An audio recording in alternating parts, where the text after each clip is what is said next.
es presentado por Cambia el Mundo, Universidad Alberto Hurtado, Coopeuch, unidos por lo que quieres, y Principal Financial Group, número 1 en APB en Chile. El primer café en cooperativa.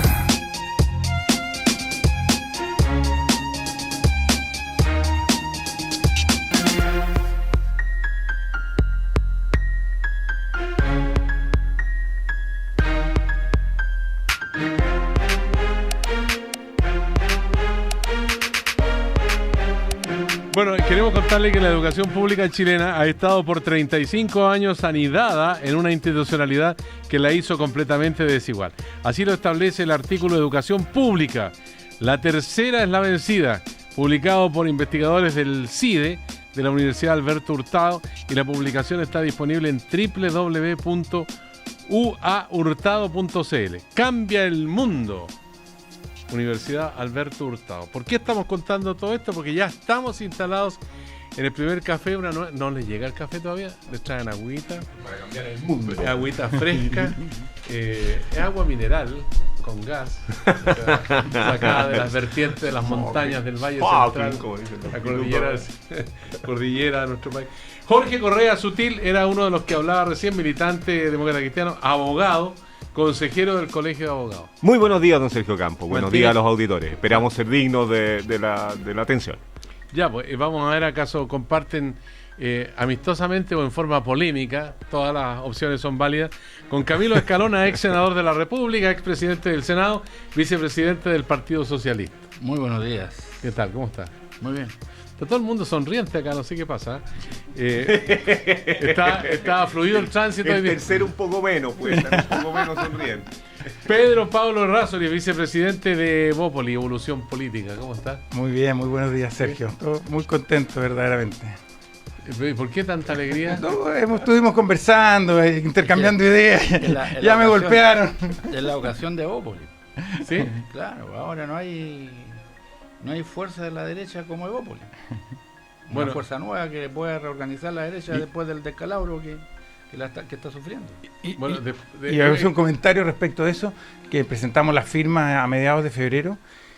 Cuando comenzó el proceso, y lo conversamos aquí algunas veces, realmente nos parecía imposible. Ya invitar a alguien a política era difícil, pero además hacerlo ir a un notario a comprometerse era realmente imposible. Los primeros 2 meses pensábamos, esto no lo vamos a lograr. Y de repente empezó a surgir en la gente, sobre todo en los jóvenes, un interés bien entretenido. Y de hecho llegamos con un 20% más de firmas que las que legalmente se necesitan para constituirse. Ojo que ahora las revisan con lupa. No, sí, me parece bien. Y por eso fuimos con un 20% más para tener algún margen de tranquilidad. Pero la verdad es que lo sorprendente, y lo digo sobre todo en los jóvenes, es esas ganas de comprometerse que yo creía imposibles cuando comenzó el proceso. Ya, Pedro Pablo Errázuriz, militante de Evópoli. También está Felipe Casta en el grupo, ¿sí? Sí, Felipe es el presidente del movimiento y Partido los del Futuro. parlamentarios para orientación de la opinión pública, ¿quiénes son?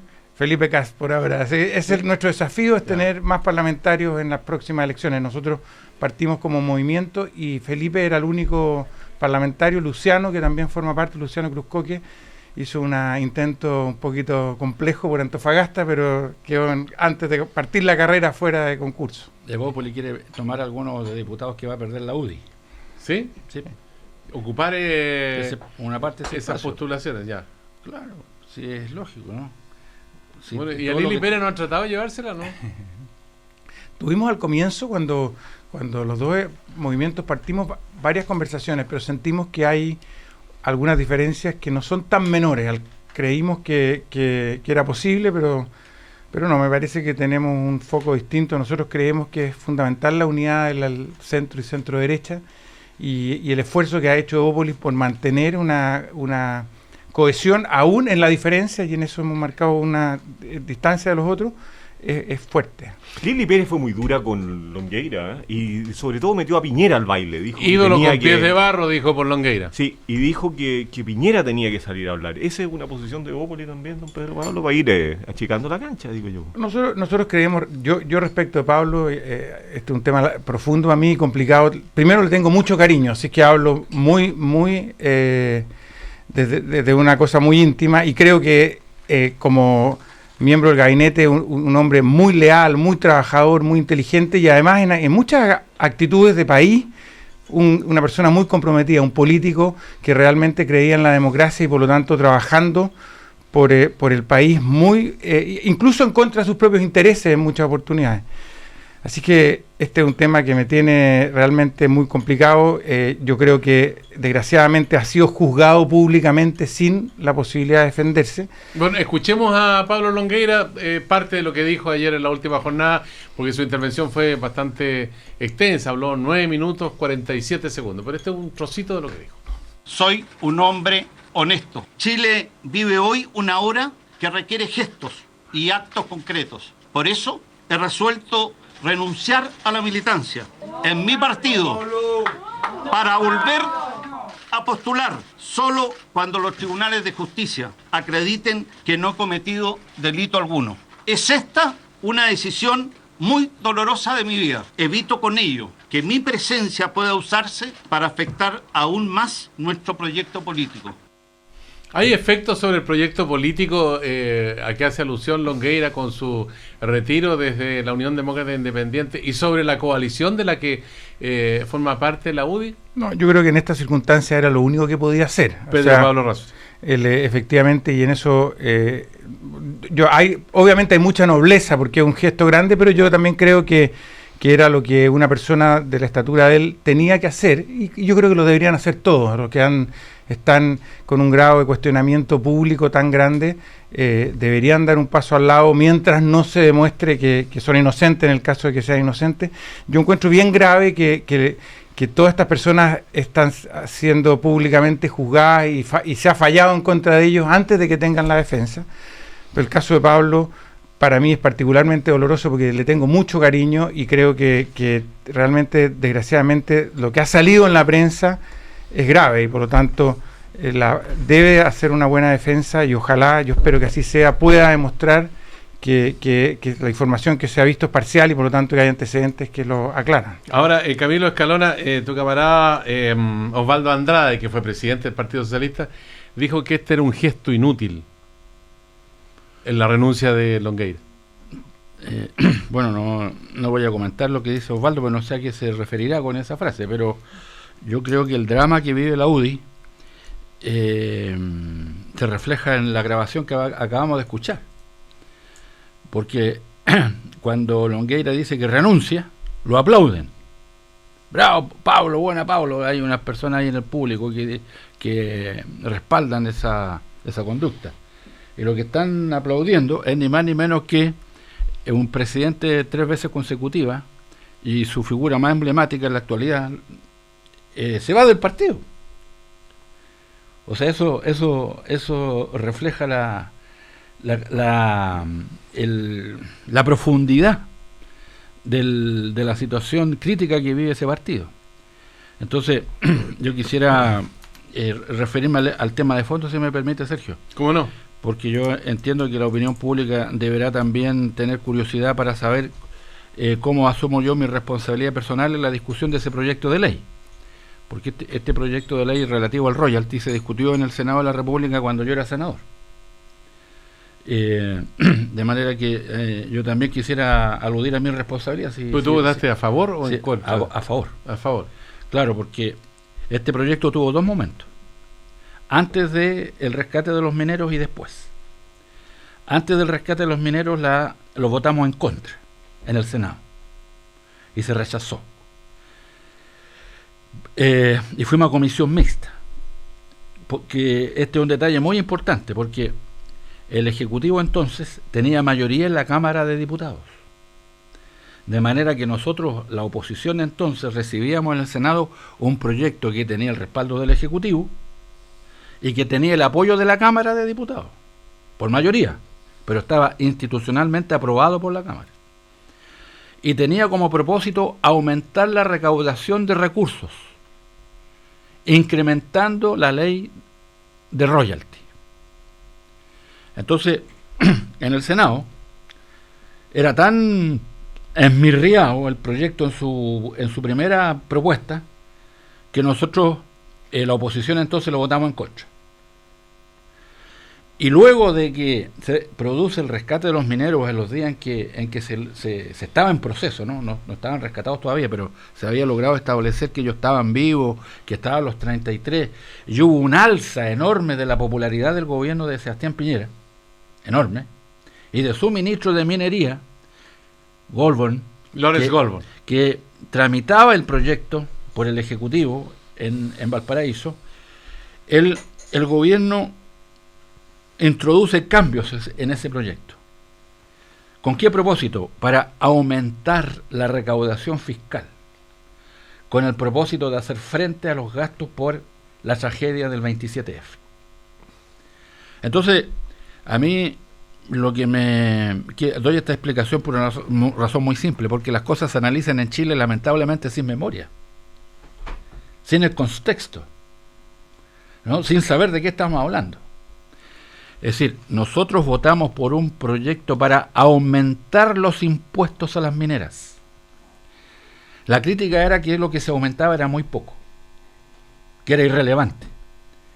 Pero el contenido del proyecto era aumentar la recaudación fiscal.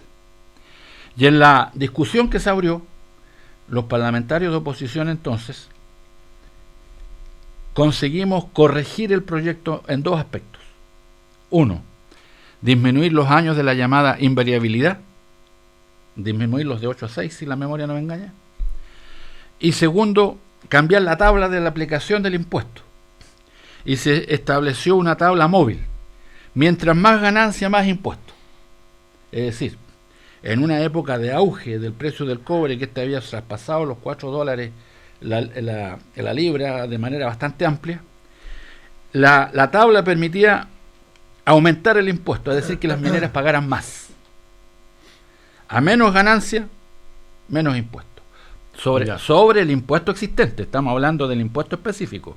El impuesto existente, el impuesto general se mantenía igual. Este es el impuesto específico sobre la obligación tributaria habitual. Entonces, la decisión que nosotros tomamos, porque esto no fue ninguna decisión personal, sino que fue colectiva, era: ¿nos oponemos a que las mineras se les aumente el impuesto a las mineras? ¿Votamos en contra de que le hagan una contribución mayor al país? ¿O no? Ahora, yo espero que la Dirección de Presupuesto publique las cifras. Yo solicito públicamente que las publiquen, porque de acuerdo con los cálculos, se aumentó en unos 180, 150 millones de dólares anuales, por sobre el impuesto establecido, la recaudación de las mineras con ese proyecto de ley. Y las indicaciones que nosotros logramos incorporar, que las teníamos que negociar con el gobierno, porque, perdonen los auditores que lo aborro un poco, pero la facultad del presidente en materia de tributos es exclusiva. No hay iniciativa parlamentaria. Entonces, las modificaciones que nosotros hicimos fueron conversadas con el ministro Larraín y con el ministro Goldborn para que el presidente Piñera las firmara como indicación, porque no hay iniciativa parlamentaria en materia tributaria. Así que luego de esa discusión con el Ejecutivo, no con la bancada de la UDI, quienes tengan curiosidad de investigar en detalle pueden buscar en las conferencias de prensa de la época, porque la conferencia de prensa nosotros la dimos con el gobierno, con Goldborn y con Larraín. No hicimos negociación con la bancada de la UDI ni con la bancada de Renovación Nacional. Fue una negociación de la oposición de entonces con el gobierno. El gobierno accedió a elevar el impuesto. Y en tales condiciones nosotros concurrimos a votar. Porque si votábamos en contra, el resultado era muy concreto. Esos 150, 210, 230 millones de dólares, en dependencia del precio que tuviera el cobre, simplemente no ingresaban a las arcas fiscales. Es decir, nosotros le hacíamos una contribución indirecta al patrimonio de las mineras. Dicho de otra manera, entonces, con esto concluyo, para aumentar el impuesto, nosotros votamos, después de esa negociación, con el Ejecutivo de entonces. Pues los entretelones de cómo se tramitó en ese momento el royalty minero con Camilo Escalona, Jorge Correa Sudil. Tenemos ahora otro aspecto que lo vamos a comentar luego, pues tenemos una entrevistada también para que ustedes la puedan escuchar, pero Jorge Correa Sudil está expectante con deseos de opinar también. No sé si con tantos, pero Sergio, yo quisiera comentar un aspecto de esto. Se ha hecho una costumbre, lo hizo Carlos Ominami ayer, lo hizo Longueira ayer, y lo reitera Pedro Pablo Errázuriz hoy día, un juicio que a mi juicio es políticamente equivocado. Todos ellos alegan inocencia penal y se quejan contra el juicio público apresurado que se adelanta al juicio penal y los condena. Y agregan típicamente a eso palos contra la prensa o los medios de comunicación que estarían en ese juego, digamos.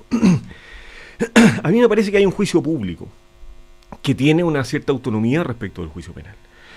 Y ese juicio público es el que ni Ominami ni Longueira enfrentan, a mi juicio, adecuadamente, hundiendo aún más la imagen suya y de los partidos a los cuales pertenecen o han pertenecido y que arrastran al descrédito de la política. En el caso de Longueira hay un hecho específico que él no enfrenta ayer. Presentado, estando en discusión, habiendo una iniciativa política en una determinada dirección, Longueira parece haber tomado él, hasta donde tenemos antecedentes, la iniciativa de hacer una comunicación directa con Patricio Contese, una persona que venía favoreciéndolo económicamente en sus campañas políticas. Y entonces, no es que la empresa, como ocurre típicamente, haya hecho un lobby para un determinado proyecto de ley, lo que sería perfectamente legítimo y que la autoridad lo escuche, sino por el contrario, la autoridad pone o se pone a sí misma en una posición, si no de subordinación, porque típicamente uno, si ocurre algo que es muy grave, uno le comunica al jefe, uno se lo comunica al cliente. Bueno, Longueira decide comunicárselo a la empresa minera no metálica SQM. Eso merece o se comenta, o se hace una justificación, o se pide perdón. Y enseguida, por lo menos si no actúa como subordinado, como dependiente, como establece con ellos una relación que es indebida y es privilegiada. Entonces pone a una empresa en la competencia del mercado, a un ente que tenía que ser regulado, un ente que tenía que ser controlado desde el Poder Legislativo, en una posición de privilegio, de colegislador, de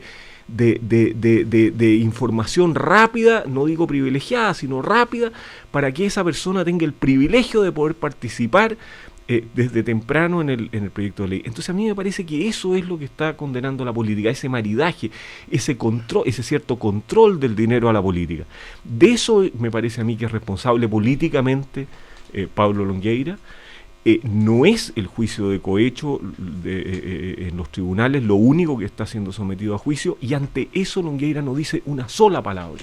Y dice, soy una persona honesta. Bueno, ese acto no parece honesto, ese acto no parece privilegiar los valores de la democracia. Pedro Pablo, tú dices que es un gran demócrata. Bueno, ese acto, yo no creo que haya que juzgar personas, yo creo que hay que juzgar actos. Ese acto es un acto indebido en la democracia. Ahora, Pablo Longueira no hace ninguna defensa a ese respecto y tiene una condena pública que no tiene que esperar el juicio penal para emitirse. No, ahí hay un elemento que es bien importante, que lo alude Jorge Correa Sutil. Por una parte, la investigación penal y por otro, el juicio público. Y CIPER Chile, que fue el que hizo la revelación de la serie de antecedentes, de correos, de relaciones, digamos, que son consideradas como ilícitas, y hablaba de 730 millones de pagos irregulares, pero en la última jornada, incluso antes de la conferencia de prensa de Pablo Longueira, hablan de 900 millones de pesos con la actuación de los boleteros, y dice que hay 3 empresas que lo vinculan con pagos que suman estos 900 millones de pesos, y allí está la evidencia de una red de boleteros articulada por su asesora Carmen Luz Valdivieso. Estamos con la directora de CIPER Chile, Mónica González. ¿De qué manera asume la situación en relación con esta acusación de linchamiento público que acusaba a Pablo Longueira en la última jornada? Mónica González, ¿qué tal? Buenos días. Buenos días, Sergio. Buenos días, Camilo. Buenos días, Jorge. Buenos días, Jorge Pablo. Muy buenos días, muy buenos días. Yo lo asumo bien, pues tranquila. No fui ilegal en la dictadura, todo lo contrario, yo era legal. Los periodistas que denunciamos éramos legales. Los ilegales eran la dictadura. Bueno, voy a asumir que el equipo de CIPER, que es de excelencia, es ilegal, o que los periodistas que informan lo que ocurre, los ilícitos que se han cometido, son ilegales. Bueno, yo creo que esa es la respuesta que han dado otras personas también, pues, no solo Longueira. Jorge Pizarro, por ejemplo, el presidente de la Democracia Cristiana, cuando cada vez que ha sido mencionada las boletas que recibió, que fueron pagadas por estudios orales, asesorías orales que daban sus hijos dice lo mismo. Marco Enrique Ominami dice lo mismo. Jovino Novoa, cuando el reportaje de CIPER en 2014 hizo estallar el primer caso concreto de financiamiento ilegal de la política, de una conferencia de prensa, dijo que todo era mentira, que era culpa de la prensa. Entonces, por favor, esto no es novedad ni en Chile ni en el mundo, y los periodistas tenemos que hacer nuestro trabajo cada vez más riguroso, porque no son filtraciones. Lo que CIPER hace es cotejar, buscar, o sea, cuando Sergio Campos habla de que nosotros estamos diciendo 900 millones, hay 730 millones que no se los adjudica CIPER a Longueira, se los adjudica el estudio, el informe, el análisis que hizo una auditora a la que accedió a más de 3 millones de documentos de Sokimich, porque el encargo, la tarea de hacer esa auditoría le fue dada por la misma Sokimich, una empresa que tiene problemas porque está en la bolsa no solamente en Chile. Entonces, esa auditora, revisando ese más de 3 millones de documentos de correo, llegó a la conclusión que 730 millones estaban asociados a pagos de sociedades, fundaciones, personas naturales y jurídicas que tenían directa relación con Pablo Longueira, y que, por lo tanto, ahí había un riesgo y un peligro concreto de que se estableciera el delito de cohecho, cosa que ocurrió. Bueno, nosotros además de eso, revisamos muchas declaraciones y hablamos con empresas y con personas, llegando a establecer estos 900 millones que tienen fundaciones que creó Longueira para su campaña senatoriales o presidenciales, y que han estado manejadas siempre por colaboradores históricos, como es Titi Valdivieso. Entonces, no estamos inventando. Y yo, Sergio, quisiera puntualizar algo muy importante. Estamos entrando en un escándalo que es lógico que lo hagamos, con respecto a cómo se influye en la dictación de leyes en Chile. Pero desde que en mayo del 2014 estalló el problema del financiamiento ilegal de la política, no ha habido ni una sola premura por dictar una ley que llene el mayor vacío y el mayor peligro que tenemos en este momento. Y es que ese daño de entregar financiamiento ilegal por parte de los grupos económicos a los políticos no está sancionado. Bien, Mónica González ha hecho una radiografía, digamos, de cómo se genera los contenidos que se publican en ciperchile.cl. ¿Alguien quiere formularle alguna pregunta a la periodista? ¿No? ¿No tienen preguntas? ¡Uy, qué silencio! No, pues yo considero que lo que hace CIPER está bien hecho. Lo que tiene que tener cuidado es que sea el universo completo de todas las eventuales instituciones y entidades que caigan en estos ilícitos. Ahora bien, haría la siguiente observación. Yo creo que se legisló en el país cuando entramos a la OECD y se incluyó también la figura de que no solo las personas naturales son eventuales actores o ejecutores de ilícitos, sino que también entidades jurídicas. Yo creo que se han constituido el conjunto de los antecedentes como para que jurídicamente Corfo pueda poner término a sus contratos con Sokimich. Y esto lo digo a propósito del debate que surgió ahora, de que el Estado expropia a Sokimich. Yo creo que eso sería innecesario, porque lo que tiene Sokimich es una concesión del Estado para la explotación de recursos que son patrimonio nacional. Y poner término a los contratos con Sokimich permitiría que la propia Corfo sea la que explote directamente esos recursos naturales por parte del Estado de Chile. Es decir, dicho de otra manera, esta manifiesta, reiterada y persistente intervención de esa entidad jurídica llamada Sokimich en los asuntos políticos, no solamente en el financiamiento irregular de campaña, sino que además en la aprobación de proyectos de beneficio propio a través del financiamiento ilegal, eso amerita, en mi opinión, que Corfo tome la explotación del conjunto de esas riquezas naturales, con el objeto de resguardar debidamente el interés nacional. ¿Se puede interpretar, Jorge Correa Sutil, como una interpelación que hace Camilo Escalona a Corfo y al gobierno de la presidenta Bachelet para que termine esos contratos o no? Corfo yo creo que está en ese proceso. ¿Sí? Bueno, yo no interpreto las palabras de Camilo Escalona, pero no quisiera que nuestro silencio fuera tomado como indiferencia frente a las denuncias que ha hecho CIPER Chile. Yo quiero no solo felicitar, sino que agradecerle a la Mónica el trabajo que CIPER viene haciendo. Estos hechos son hechos que, más allá de los calificativos de las personas que están involucradas en ello, que son, creo yo, un poco manotazos de abogados, si se me permite la expresión, no aparecen desmentidos, o sea, cada uno de los pagos aparece respaldado, cada uno de estos correos que van apareciendo no son desmentidos en las conferencias de prensa, y yo creo que esto tiene un enorme valor, doloroso sin duda para la democracia, nos hace darnos cuenta de sus enormes imperfecciones, la pone en tela de juicio, pero indispensable para salir de ello. Entonces yo creo que esto, más allá de lo que digamos o lo que no digamos, esta es una contribución enorme a la democracia chilena, y que la viene haciendo CIPER Chile con un periodismo investigativo que ha logrado pasar sin desmentidos, que me parece que es lo único que al final vale cuando uno da una noticia relativa a un hecho.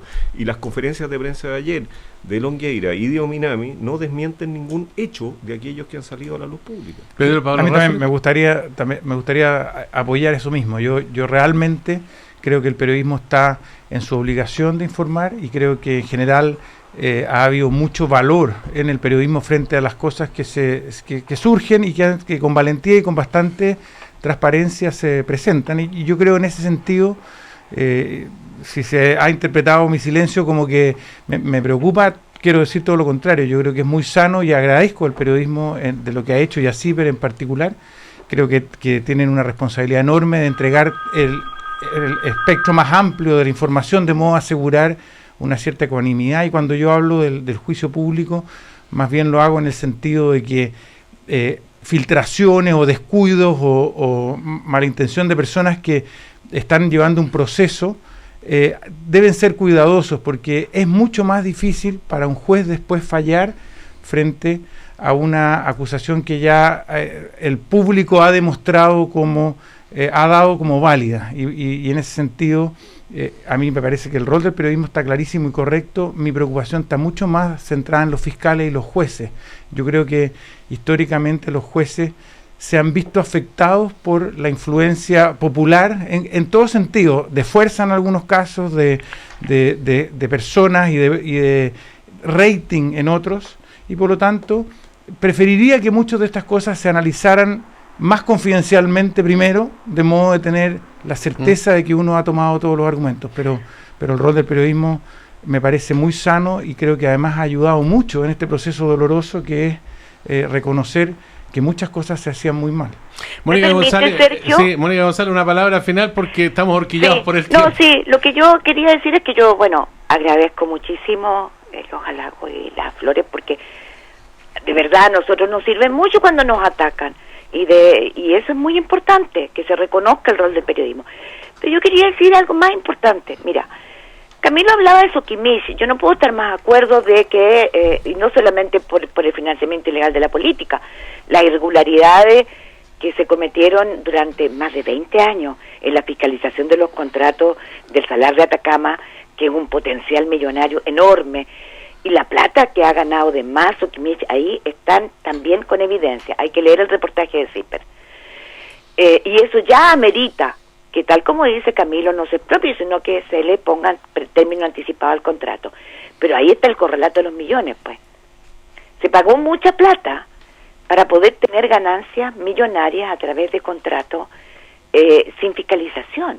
Entonces, el tema clave, por favor, se los dejo, es que no es solamente Sokimich. Hay otro proceso que también se abrió a raíz de CIPER, que es el caso de Corpesca.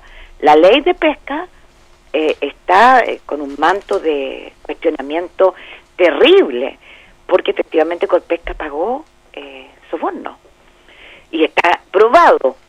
Entonces está el juicio en desarrollo, además. Sí, está el juicio en desarrollo, y me pone un poco nervioso Orpi y esa palabra probado, me pone un poco nervioso. Yo preferiría que los juicios terminaran, y encuentro que tanta información pública hace daño al proceso, sobre todo a la capacidad de los jueces de ser libres en su juicio. Yo no creo que los jueces tengan ningún problema, están formados para eso. No, yo creo Igual que tienen muchos problemas. Ahí hay una diferencia bien de fondo respecto de la libertad. No, yo no creo que sean timoratos ni de y si lo son tienen que renunciar. Yo no digo timoratos, yo digo que creo que no son nada de timoratos.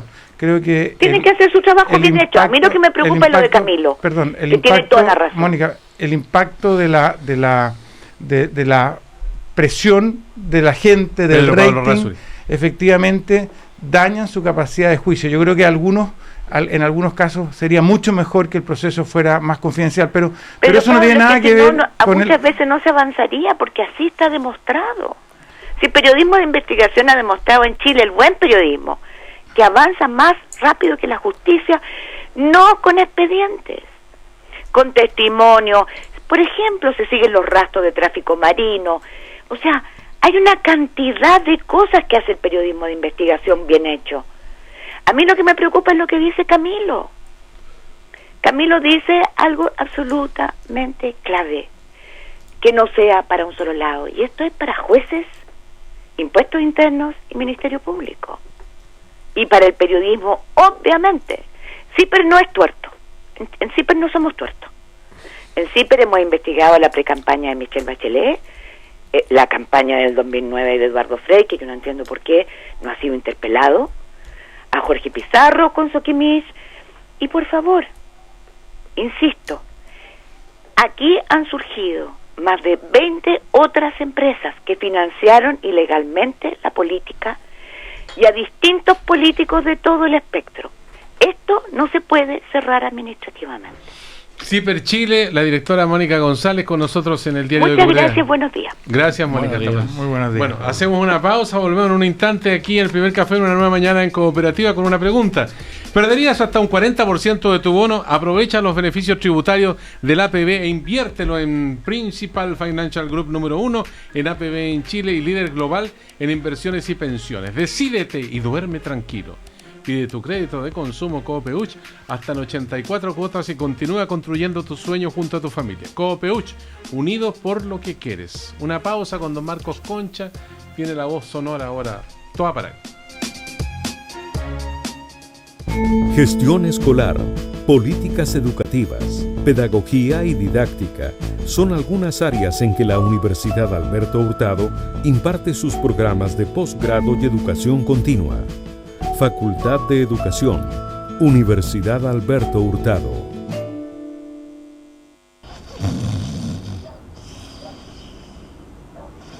Llegó marzo, llegó marzo, llegó...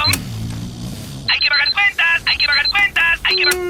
Este mes con Coopeuch sueña más liviano. Pide tu crédito de consumo Coopeuch hasta en 84 cuotas y continúa construyendo tus sueños junto a tu familia para que marzo sea mucho más relajado. Infórmate en coopeuch.cl o llamando al 600-200-1200. Coopeuch, unidos por lo que quieres.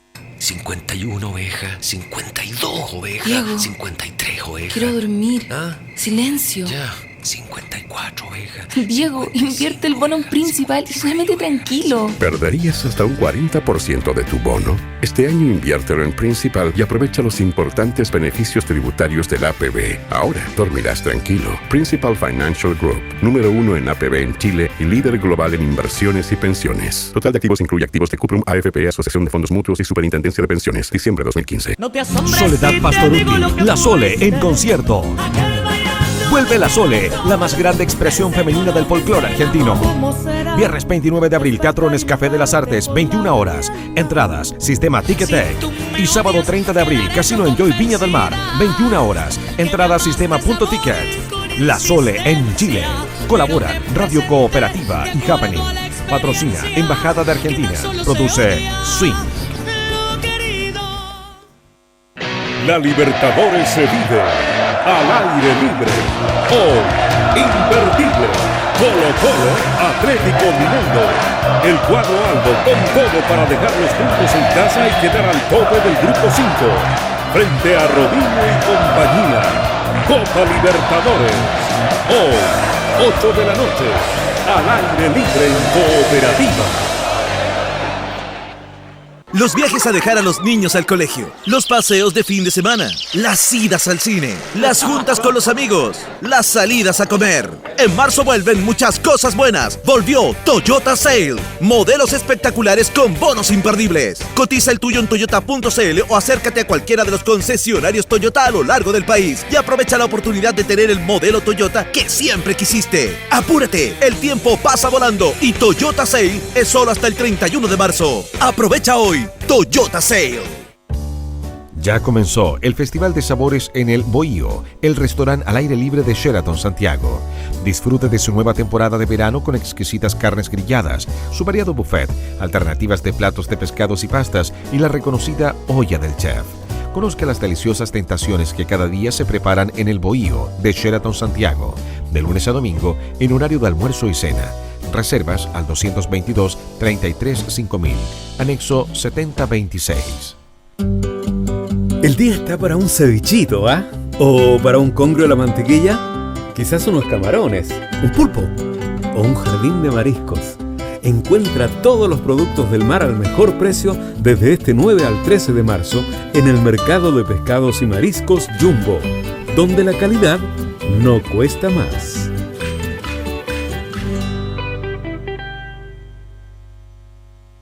Ahora en tu mesa, salud, sonido y sabor. Sal líquida Tatio, 0% sodio. Sí, líquida y sin sodio. Dos grandes ideas juntas en un práctico envase con dosificador spray para sazonar tus ensaladas como nunca antes y con todos los beneficios del potasio. Ayuda a eliminar el exceso de sodio, a disminuir la presión arterial, mejora el funcionamiento renal y más. Una idea 100% chilena y 0% sodio. Sal líquida Tatio, tradicional, más salud, buen sabor. Cámara Chilena de la Construcción. 20 grados. 20 grados en Santiago. La Serena es turismo y construye nuestra imagen en el exterior. Temuco es agricultura y construye el abastecimiento del país. Puerto Montt es pesca y construye el prestigio de nuestros productos del mar. Porque construir Chile es obra de todos. Los constructores llevamos 65 años aportando al desarrollo del país. Cámara Chilena de la Construcción. Obra de constructores. Obra de todos. Cooperativa. 18 minutos para las 10. 18 minutos para las 10. Seguimos ejercitando la buena costumbre de opinar. El primer café continúa. Una nueva mañana en Cooperativa. Estamos de vuelta aquí con los señores panelistas Jorge Correa Sutil, Camilo Escalona, Pedro Pablo Errázuriz. Queremos decirle que llegó el momento de pedir su crédito de consumo Copeuch hasta en 84 cuotas y continúa construyendo tus sueños junto a tu familia. Copeuch, unidos por lo que quieres. ¿Perderías hasta un 40% de tu bono? Aprovecha los beneficios tributarios del APB e inviértelo en Principal Financial Group número 1 en APB en Chile y líder global en inversiones y pensiones. Decídete y duerme tranquilo. Señores, la reforma laboral está en marcha. Ha pasado mucho tiempo. Algunos dicen que es necesario el debate, la discusión, que hay que agotar el intercambio de ideas, porque esa es la democracia. El Parlamento es para eso, para parlamentar. Pero ahora se está hablando de que debería ser la huelga pacífica por ley. ¿Ustedes entienden esto de qué se trata de la huelga pacífica? ¿Tiene justificación? ¿No tiene justificación? ¿Quién quiere abrir los fuegos? Camilo Escalona. Yo creo que los trabajadores no son violentistas. Así que no comparto la clasificación esa que se ha instalado, porque instala un prejuicio. Y comparto lo que dice el Ejecutivo a través de la ministra Rincón, que el Ejecutivo consideró que tal expresión no era aportativa y que por eso no la respaldó ahora ayer, entiendo, en la última etapa de la discusión. El hecho que se ejerzan en forma pacífica los derechos es un gran logro, ha dicho Andrés Salamán. Al contrario censo de lo que dice Camilo Escalona. Lógico, claro. Pedro Pablo Razo. No, yo tengo una visión mucho más global de este tema. O sea, realmente la reforma laboral no apunta en nada a los desafíos verdaderos que vienen hacia adelante. Hay una cantidad gigantesca de temas que deberían estar incorporados, que no se incorporan, y se termina haciendo de la reforma laboral solamente una discusión de poder, y que en este tema de lo pacífico o no pacífico estamos absolutamente en la discusión marginal. Yo creo que la esencia respecto de la flexibilidad, respecto del trabajo de los jóvenes, respecto del trabajo de la mujer, respecto de la libertad de ubicación, respecto de la diversidad de funciones de las personas, hay una cantidad muy, muy grande de temas que están fuera, que son muchísimo más importantes que la discusión que se está teniendo. Yo creo que la discusión que se está teniendo es de los años 60, y el mundo que viene es un mundo en el cual mientras más multifunciones, mientras más espacio para horarios distintos, mientras más espacio para la mujer, para los jóvenes, para las personas de tercera edad, se den mejor. Y nada de eso está en esta discusión. Y si uno va a hacer un cambio de poder tan fuerte como el que se pretende, debió haber negociado muchos elementos que tienen que ver con mirada de futuro, y siento que dramáticamente las pymes van en una línea de ser afectadas en forma grave si es que las cosas que se oyen se terminan convirtiendo en ley. Ahora, la extensión de beneficios, adecuaciones necesarias, y en caso de huelga y negociación interempresa, se votan hoy día, y son quizás los puntos más cruciales en esta discusión, que tenía una alta complejidad, porque uno pregunta en la calle acerca de la reforma laboral, la gente sabe o entiende poco lo que se está discutiendo y en qué vamos a terminar. Jorge Correa Sutil. Sí, tenemos un super jueves, porque va a funcionar el Congreso Nacional, tan importante de esta discusión. Pues tú que eres abogado y constitucionalista, ¿cómo se entiende el hecho que Jimena Rincón diga que esto de la huelga pacífica en realidad está de más, porque en la Constitución está que los problemas tienen que resolverse en la sociedad de forma pacífica? Tu camarada Jimena Rincón. Contra la opinión de 4 de los senadores, así que me ponen un problema. Qué manera de quitarle piso a su propia gente. Mira, yo creo que estamos en una discusión del siglo XXI. Yo no creo que esta sea una discusión del siglo XIX. Camilo Escalona pone una cortapisa efectista y popular, ¿no es cierto? Dice, no hay que mencionar esto, que los trabajadores son pacíficos. Sí, bueno, entonces cualquiera que hable sobre la violencia en huelga transforma o estigmatiza a los trabajadores como violentos. No es cierto, Camilo. Aquí hemos vivido actos de violencia en hechos de huelga. Yo no estoy diciendo que los trabajadores sean violentos, yo digo que es un fenómeno que ocurre junto con las paralizaciones. Lo hemos visto en micros apiedradas, lo hemos visto en trabajadores subcontratistas que ejercen violencia contra trabajadores mineros que intentan entrar. Este es un problema. Yo no estoy seguro que la legislación, al decir que la huelga debe ser pacífica, vaya a solucionar o a fijar un estándar demasiado distinto o a cambiar la realidad.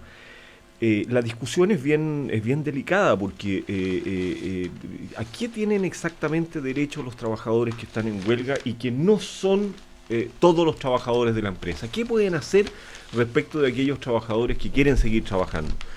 Desde luego pueden manifestarse, pueden pararse afuera con pancarta, pueden cerrar la tienda o local de trabajo, una actuación que se ve con mucha frecuencia, pueden tirar cintas, impedir que la gente entre, uno lo ve en el centro cada vez que hay una paralización, hasta los hechos definitivamente violentos. Yo creo que este es un estándar que debiéramos discutir. El principio natural es que la huelga debe ser pacífica, pero definir qué es lo que es un acto de fuerza, de influencia, debido o posible, y qué es lo que es un acto de violencia indebida, probablemente va a radicar más en la discusión judicial que en la discusión legislativa.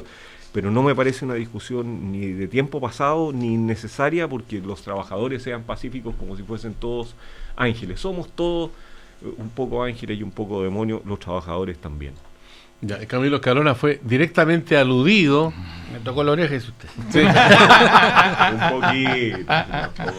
Pero fue una frase demagógica la de Camilo Escalona. No es necesario porque los hombres son buenos.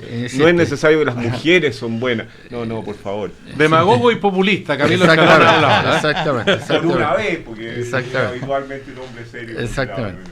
No, sobre eso. Ahí morigeró sus palabras. Sí, ahí se entró a manejar. Yo quiero decir lo siguiente, que hay una frondosísima legislación para los incidentes en la calle. El propio Jorge Correa, cuando fue subsecretario del Interior del presidente Lagos, la aplicó. Eso no tiene nada que ver con las huelgas. Cuando un grupo de personas interrumpe el tránsito a pedradas contra los micros, los buses o los automóviles, hay sobra la legislación. Fíjese que ahora hay una discusión al revés. Cuando hay incidentes en la Araucanía, al Ejecutivo le pregunta, señor, ¿qué ley va a aplicar? La ley antiterrorista, la ley de seguridad del Estado, qué sé yo, en fin. O sea, mire, por leyes para sancionar a los que generan actos de violencia en nuestro país, estamos más que provistos. ¿Estamos sobrados de cariño? Más que provistos. No de cariño no, porque no es de cariño. Estamos más que provistos. Pero, y cuando se producen incidentes como esos, por ejemplo, en terminales de buses, es precisamente cuando los trabajadores no tienen negociación colectiva.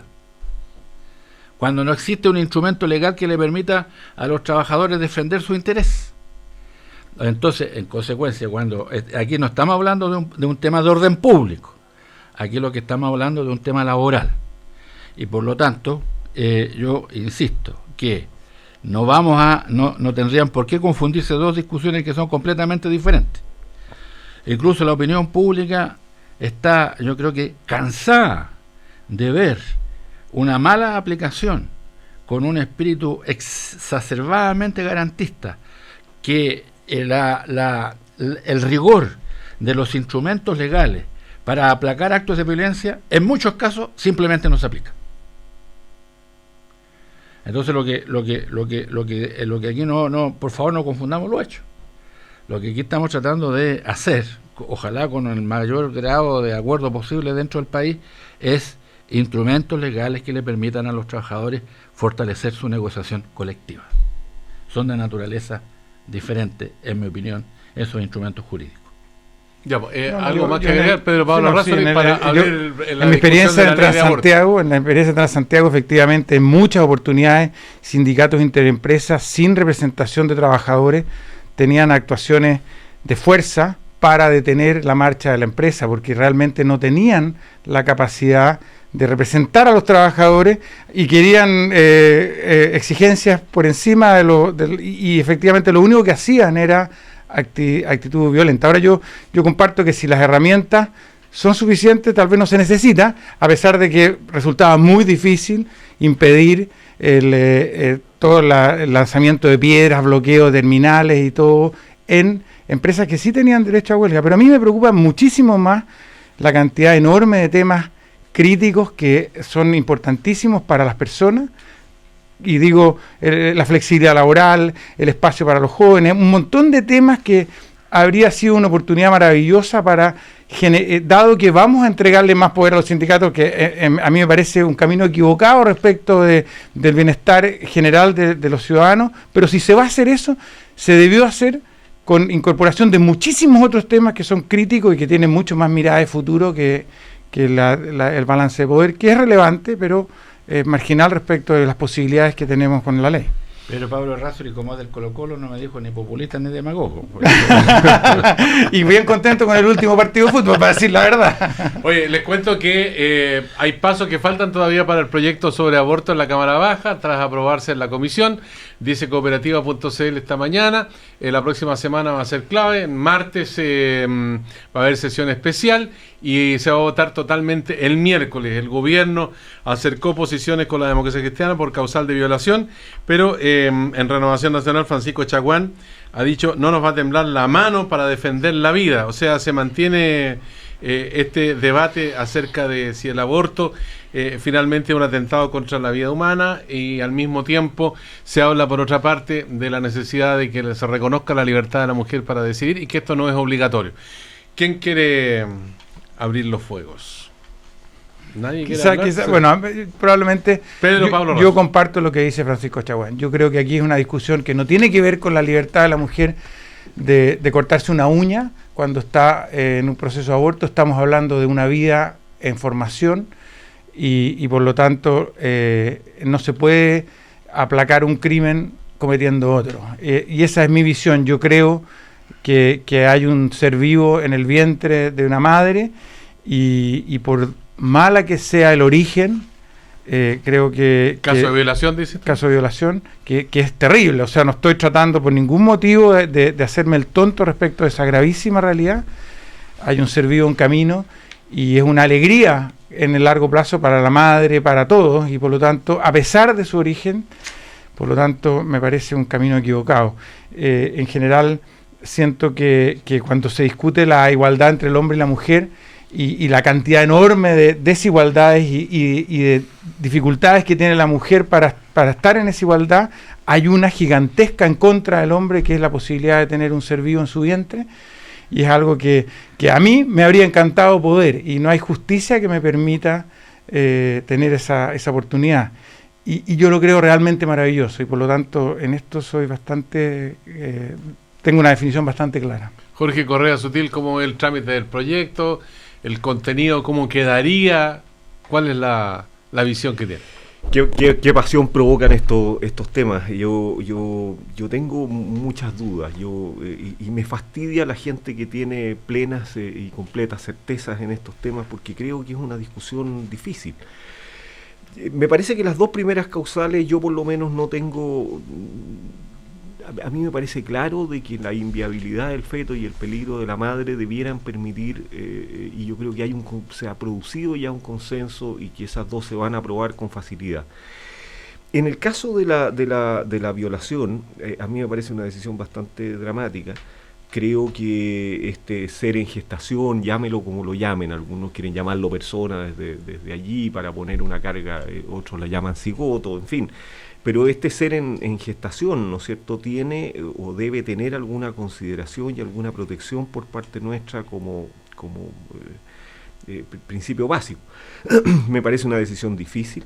Si yo tuviera que votar, Sergio, y me apuraran, yo votaría a favor de esta causal. Me parece que obligar a la mujer a mantener la gestación por 9 meses después de sufrir una violación es un acto que es más cruel, creo yo, con ella que la interrupción del embarazo, entendiendo que es una decisión muy difícil. Lo que me parece más complicado es poder tener una cierta, no digo certeza absoluta, de que efectivamente hubo una violación. Y alguien podría decir, está tratando a las mujeres de mentirosas, así como Camilo me dice, los trabajadores no son violentos. Alguien podría decir, las mujeres no mienten. Pero puede darse la mentira, y entonces la discusión sería si una mujer le basta con decir que fue objeto de violación para poder obtener este hecho. Y a mí me parece bien los esfuerzos que hace la bancada de mi partido para poder tener, no un juicio penal condenatorio, porque si esperamos a que haya una condena efectiva y una prueba, bueno, el niñito entró al colegio, pero por lo menos poder acercarnos a tratar este dicho de violación, al cual vamos a seguir con un aborto, si es que la ley se aprueba, como si efectivamente fuese una denuncia seria. O sea, esto es un hecho que tiene que ir a los juzgados del crimen, y me parece a mí que tienen que haber elementos que le permitan a los médicos tener una razonable, no digo certeza absoluta, pero una razonable convicción de que aquello que se alega como una violación efectivamente ocurrió. Me parece que hay que hacerle preguntas a la mujer, como por ejemplo, ¿y por qué no usó la píldora del día después? Poder tener alguna conversación con ella para asegurarse de que, no digo asegurarse, digo pronosticar de que lo que ella dice es real, porque si no abrimos la puerta a un aborto a todo evento, y a mí me parece que eso ya es más complicado. Camilo Escalona, aludido nuevamente por pero yo pienso que el Congreso va a aprobar las 3 causales porque está configurado un diálogo político que así lo va a permitir. Y lamento la posición de Pedro Pablo Errázuriz en este caso, y de Evópolis. Porque por eso Evópolis no tiene, esta posición es personal, no estoy representando a Evópolis en este sentido. Lo que pasa es que la derecha liberal no se atreve a ser liberal en nuestro país. se somete a la derecha ultramontana de la UDI. Sí, aquí la teoría clásica del Estado liberal es que estos temas no los tiene que resolver el Estado por las personas. Si a nadie se le va a obligar a ir a abortar. Si una mujer tiene la convicción de mantener el embarazo que se produjo fruto de una violación, si toma esa decisión, nadie la va a obligar a abortar. Lo que pasa es, lo que ocurre es al revés. Hoy día el Estado la obliga a que permanezca embarazada. Entonces, ¿por qué el Estado la obliga a esa? Ese es el punto. Sí. O sea, el drama que hay en Chile es que no hay una derecha que se atreva a ser liberal. Sí, yo quiero, para explicar a Evópoli en estos temas, da libertad de conciencia al diputado o senador que vaya a votar, porque lo considera un tema que tiene más que ver con valores personales que con una definición de partido, y efectivamente esa es la definición política de Evópoli respecto de este tipo de temas. Lo que a mí me pasa es que yo creo que hay una vida y que la decisión no es si es que la mujer tiene o no tiene la libertad para desprenderse de una parte de su cuerpo como si estuviera cortándose una uña, sino que hay una vida y por lo tanto la decisión tiene que ver con que si nosotros autorizamos... Pedro, Pablo, perdona la pregunta directa. ¿Y por qué se puede hacer en los casos de trasplante? ¿Cómo, perdón? ¿Por qué el médico puede interrumpir una vida para quitarle un órgano a una persona y entregárselo a otra? Tú dices, entonces, porque ahí el Estado lo permite. Pero no mata, no interrumpe una vida. No, pero perdón. Los órganos se le sacan o a los seres vivos que siguen vivos o a los seres muertos. Claro, los seres vivos que siguen vivos, pero no tiene actividad cerebral. No tiene actividad cerebral. Cuando una persona decide, un cirujano, intervenir a una persona, sacarle el corazón para traspasárselo a otro, lo que no tiene esa persona no tiene actividad cerebral, no se registra. Está clínicamente muerta. Está clínicamente muerta. Y en los meses de gestación a los que alude el proyecto de ley, ese feto no tiene actividad cerebral todavía. La tiene después.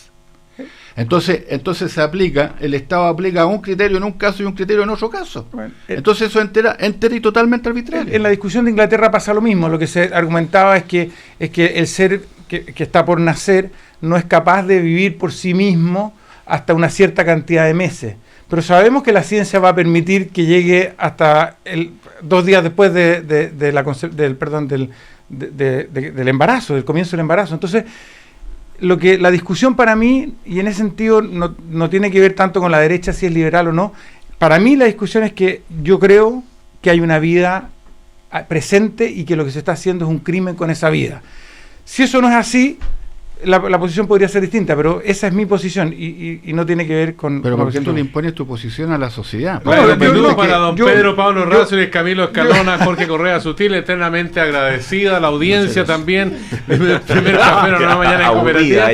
Llegamos al final de esta jornada, así que tengan un buen jueves y ojalá un mejor fin de semana porque ya está a la vuelta de la esquina. Hasta la vista. Buenos días. Muy buenos días. Buenos días.